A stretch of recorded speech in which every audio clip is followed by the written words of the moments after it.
our current event this week is actually movie related. Hollywood director arrested on charges of swindling Netflix out of $11 million for a show that never aired. Excuse me? What did you just say? Say that again in my good ear. So, a Hollywood writer-director was arrested this week for putting one over on Netflix. Oh my gosh. So not only did he steal the money, but he basically put it in cryptocurrency. It made a bunch of lavish purchases, including a fleet of Rolls Royces and a Ferrari. Including a fleet of Rolls Royces and a Ferrari.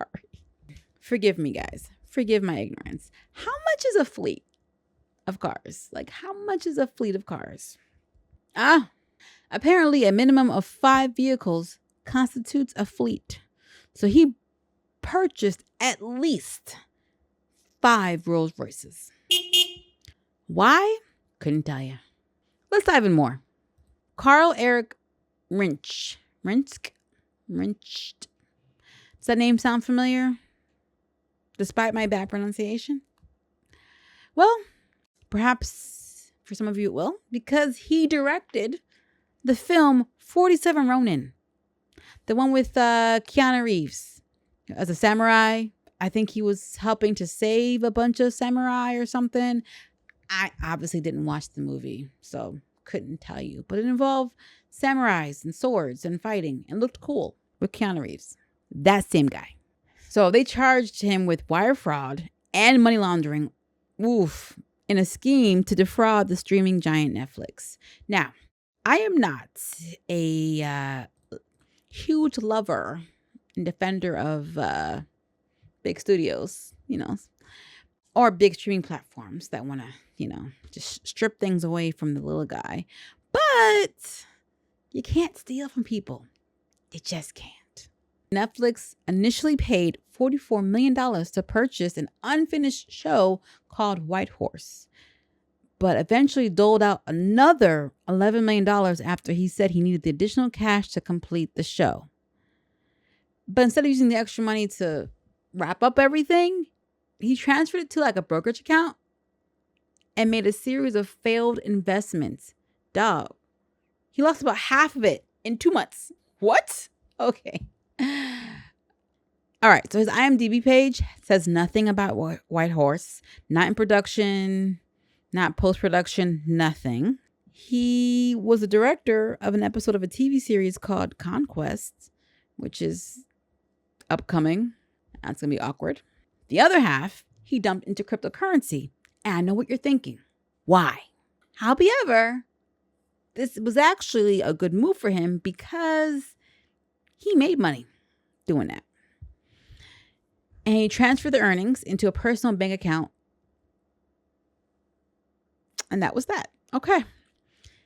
He spent about $10 million on personal expenses and luxury items in a spending spree that included about $1.8 million on credit card bills, $1 million on lawyers to sue Netflix for more money. What? Hold up. You take my money, misappropriate it, basically stealing it from me, and then you hire a lawyer to get more money out of me? Right to jail, right away.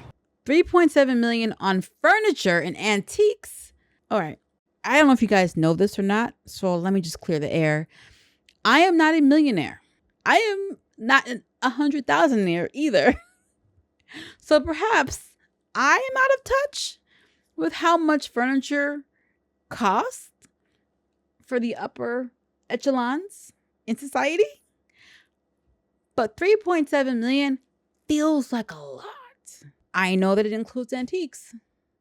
It's still $3.7 million. And when you say antiques, how antique-y are these things? You know what I'm saying?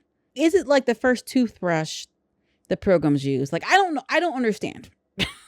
I don't get it. $2.4 million for 5. See, okay, I was right. Fleet. All you need is 5 cars for it to be considered a fleet. $2.4 million for 5 Rolls Royces and 1 Ferrari.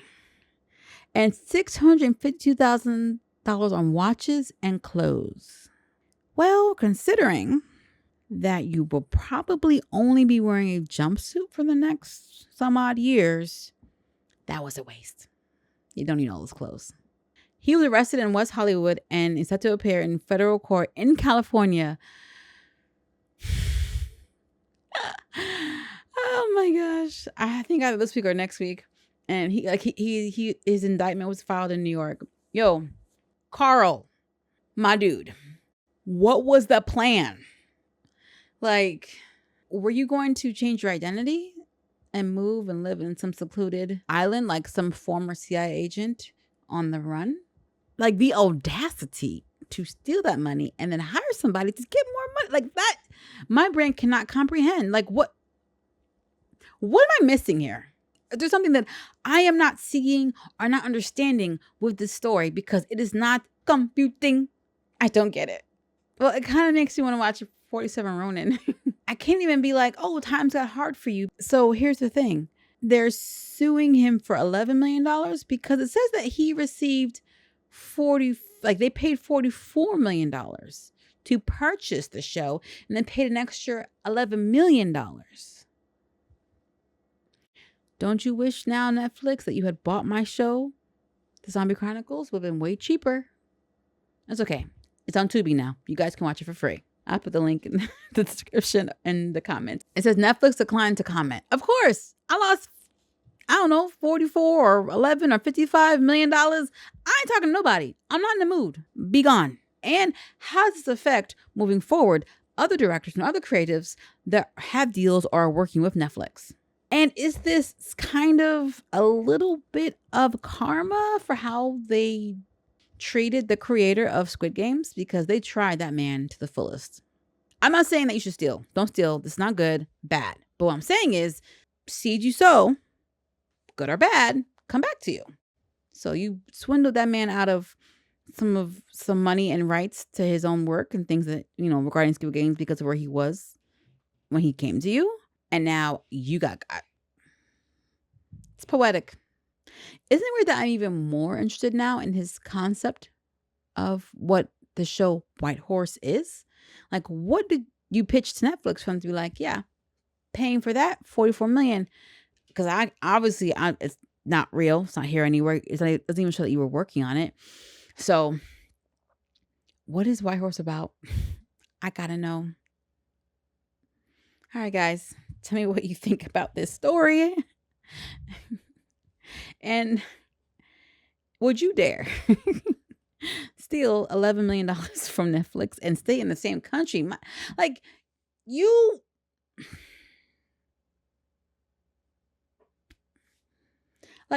run in the scam or whatever, are you getting over on people? You don't go flashing it around. My dude was buying freaking cars and jewelry and clothes like he was in a rap video.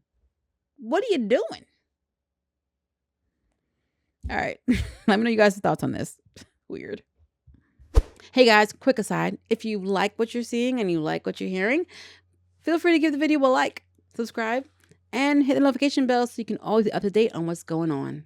And for those who don't know, I'm a writer, director, and producer with my own series, The Zombie Chronicles, which you can also check out on Amazon Prime or Tubi.